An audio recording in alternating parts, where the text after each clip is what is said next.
सुप्रभात बच्चों, मैं रेणु बाला, प्राध्यापक हिंदी, राजकीय वरिष्ठ उपाध्याय संस्कृत विद्यालय साबुवाणा। आज हम कक्षा 12 की सृजना पुस्तक के प्रथम अध्याय का अध्ययन करेंगे। प्रथम अध्याय है बच्चों संतवाणी। संतवाणी में आज हम कबीरदास का अध्ययन करेंगे। संतवाणी।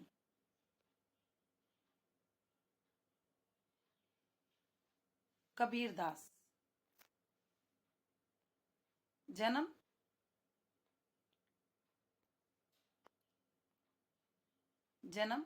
सन 1398 ईस्वी, मृत्यु सन 1518 ईस्वी। हिंदी साहित्य की ज्ञानाश्रय शाखा के प्रतिनिधि कवि कबीर भक्ति काल के महान समाज सुधारक थे। बच्चों, जैसा कि आप सब जानते हो, ज्ञानाश्रय शाखा, ज्ञानाश्रय हिंदी साहित्य का इतिहास जिसे 4 भागों में बांटा गया है: आदिकाल, भक्ति काल, रीति काल और आधुनिक काल। तो जो दूसरा भक्ति काल है, उस भक्ति काल में 2 काव्य धाराएं चल रही थी, एक निर्गुण काव्य धारा और एक सगुण काव्य धारा। निर्गुण काव्य धारा जो है, उस निर्गुण काव्य धारा में निर्गुण का मतलब ये होता है बच्चों कि जिसमें ईश्वर का रूप, रंग, आकार, प्रकार कुछ भी नहीं होता। अर्थात ऐसे ईश्वर को स्वीकार किया जाता है जो न जन्म लेता है, न उसकी मृत्यु होती है और न ही उसके कोई माता पिता होते हैं, न वंश होता है, न कोई गोत्र होता है। जबकि सगुण काव्य धारा में ईश्वर जन्म भी लेता है, उसके माता पिता होते हैं, उसकी वंश होता है, उसकी परंपरा होती है। तो जो निर्गुण काव्य धारा है उसमें 2 भाग हैं, ज्ञान और प्रेम। जो ज्ञान पर आधारित थी वो ज्ञानाश्रय कहलाई और जो प्रेम पर आधारित थी वो प्रेमाश्रय कहलाई।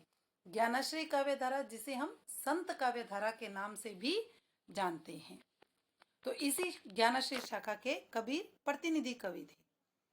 उन्होंने समाज में व्याप्त छुआछूत, धार्मिक आडंबर, ऊंच नीच, बहुदेववाद का कड़ा विरोध करते हुए आत्मवत सर्वभूतेषु के मूल्यों को स्थापित किया। कबीर की प्रतिभा में अबाध गति व तेज था। उन्हें पहले समाज सुधारक, बाद में कवि कहा जाता है। आचार्य हजारी प्रसाद द्विवेदी ने कबीर को वाणी का डिक्टेटर कहा है। वाणी का डिक्टेटर यानी कि वाणी को डिक्टेट करने वाला। क्यों कहा? क्योंकि कबीरदास जी क्या थे, जहां जाते वहां के शब्दों को अपनी कविता में अपना लेते थे। तो सभी प्रकार की भाषाओं के शब्द हमें कबीर की वाणी में मिलते हैं। कवि ने अपनी स्पाट बयानी एवं तटस्थता से समाज सुधार के लिए जो उपदेश दिए, उनका संकलन उनके शिष्य धर्मदास ने किया। कबीर की रचनाओं के संकलन को बीजक कहा जाता है। बीजक के 3 भाग हैं: साखी, शब्द व रमैनी। संत काव्य परंपरा में उनका काव्य हिंदी साहित्य की अमूल्य निधि है। पाठ्य पुस्तक में चयनित कबीर के दोहे सदाचार एवं श्रेष्ठ जीवन मूल्यों को अपनाने की प्रेरणा देते हैं। जीवन में त्याग की महत्ता है। मानव को हंस की तरह नीर शीर विवेक रखना चाहिए। अभिमान त्यागने में सार है। साधु की पहचान जाति से नहीं, उसके ज्ञान से होती है। सत्संगति सार्थक होती है। दुराशा सर्पिणी के समान घातक होती है। वाणी में कोयल सी मिठास होनी चाहिए। त्याग तो ऐसा कीजिए सब कुछ एक ही बार, सब प्रभु का मेरा नहीं निहचे किया विचार। त्याग तो ऐसा कीजिए, कबीरदास जी कहते हैं कि इस प्रकार का त्याग करना चाहिए कि मनुष्य सब कुछ एक ही बार में अपना सर्वस्व त्याग दे और ये सोच ले कि सब प्रभु का मेरा नहीं, कि ये जो सब कुछ है वो उस ईश्वर का दिया हुआ है, मेरा कुछ भी नहीं है। निहचे, निहचे का अर्थ है बच्चों व्यर्थ ही मैं उस पर विचार कर रहा हूं। अर्थात मनुष्य जब ये सोच ले कि सब कुछ प्रभु का है, मेरा कुछ भी नहीं है, मैं तो व्यर्थ ही तेरे मेरे के चक्कर में पड़ा हुआ हूं, तो तभी वह अपना सर्वस्व त्याग सकता है। सुनिए गुण की वार्ता, ओगुण लीजे नाही, हंस छीर को गहत है, नीर सो त्यागे जाही। सुनिए गुण, गुण यानी अच्छी, वार्ता यानी बातें, वार्तालाप।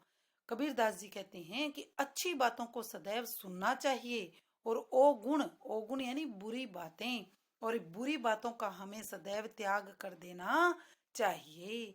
जिस प्रकार से हंस छीर, छीर यानी कि दूध, गहत अर्थात ग्रहण करना, नीर जल, कि जिस प्रकार से हंस पक्षी दूध को तो ग्रहण करता है और जल का त्याग करता है, उसी प्रकार मनुष्य को भी अच्छी बातों को ग्रहण करना चाहिए और बुरी बातों का त्याग कर देना चाहिए।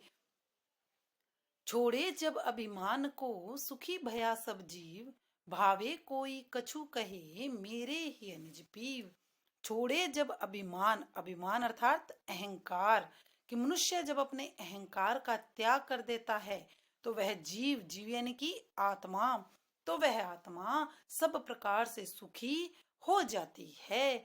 तो कबीरदास जी कहते हैं भावे, भावे अर्थात भले ही कोई कछु कहे, भले ही मुझे कोई कुछ भी कहता रहे, मेरे ही का तात्पर्य है हृदय, निज अपना, पीव यानी प्रियतम, मेरे प्रियतम, मेरे ईश्वर, कि मेरे हृदय में मेरे प्रियतम, मेरे ईश्वर निवास करते हैं। कबीरदास जी कहते हैं कि मनुष्य को अहंकार का त्याग कर देना चाहिए, क्योंकि अहंकार का त्याग करने से वो मनुष्य, उसकी आत्मा सब प्रकार से सुखी हो जाती है। तो कबीरदास जी कहते हैं मैंने भी अहंकार का त्याग कर दिया है, भले ही मुझे लोग कुछ भी कहते रहें, मेरे हृदय में तो मेरे प्रियतम, मेरे ईश्वर ही निवास करते हैं। जाति न पूछो साधु की, पूछ लीजिए ज्ञान, मोल करो तलवार का, पड़ा रहन दो म्यान। जाति न पूछो साधु की, साधु अर्थात सज्जन पुरुष, कि सज्जन पुरुष की जाति कभी नहीं पूछनी चाहिए। पूछ लीजिए ज्ञान, उसके ज्ञान को हमें पूछना चाहिए। मोल करो तलवार का, कबीरदास जी कहते हैं कि तलवार का मोल करना चाहिए। पड़ा रहन दो म्यान, म्यान को पड़ा रहने देना चाहिए, अर्थात जो वीर योद्धा होते हैं वो तलवार की धार, उसकी मजबूती को देखते हैं, बल्कि उसके ऊपर का जो खोल, उसकी जो म्यान होती है, चाहे वो सुंदर है चाहे वो बुरी है, उसके ऊपर वो ध्यान नहीं देते। इसी प्रकार से सज्जन पुरुषों के ज्ञान को हमें ग्रहण करना चाहिए, उनकी जाति नहीं पूछनी चाहिए, बल्कि उनके द्वारा दिए गए ज्ञान के महत्व को हमें समझना चाहिए।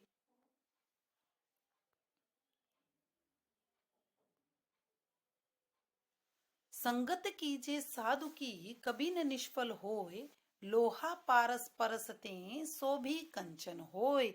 कबीरदास जी कहते हैं संगत कीजे साधु, साधु अर्थात सज्जन पुरुष, निष्फल, निष्फल यानी व्यर्थ, संगत का मतलब है संगति।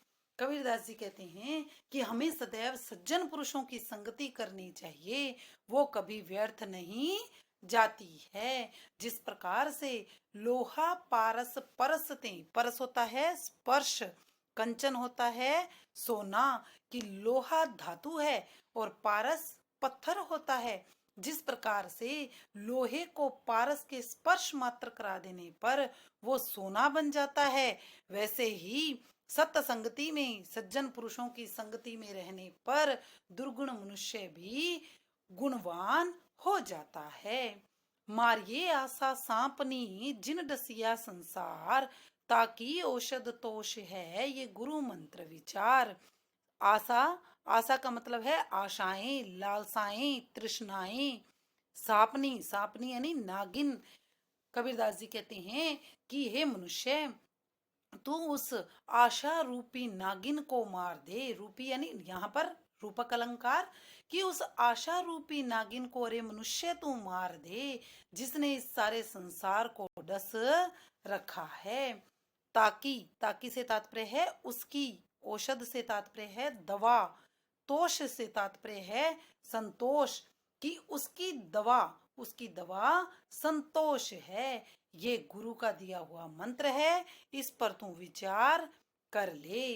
अर्थात कबीरदास जी के कहने का तात्पर्य है बच्चों कि जब मनुष्य संतोष को ग्रहण कर लेता है तो वो अपने मन की तृष्णाओं को समाप्त कर देता है। कबीरदास जी का कहना है कि ये जो तृष्णाएं हैं जिसके कारण मनुष्य कोई प्रसिद्धि के पीछे भाग रहा है, कोई धन के पीछे भाग रहा है, कोई पुत्र के मोह में भाग रहा है, तो जब ये तृष्णाएं इनको संतोष रूपी दवा मिल जाएगी तो फिर ये आशाओं रूपी नागिन जिसने संसार को डस रखा है, ये इसका हमारे ऊपर कोई भी प्रभाव नहीं होगा। ये गुरु का दिया हुआ मंत्र है, इस पर मनुष्य को विचार करना चाहिए।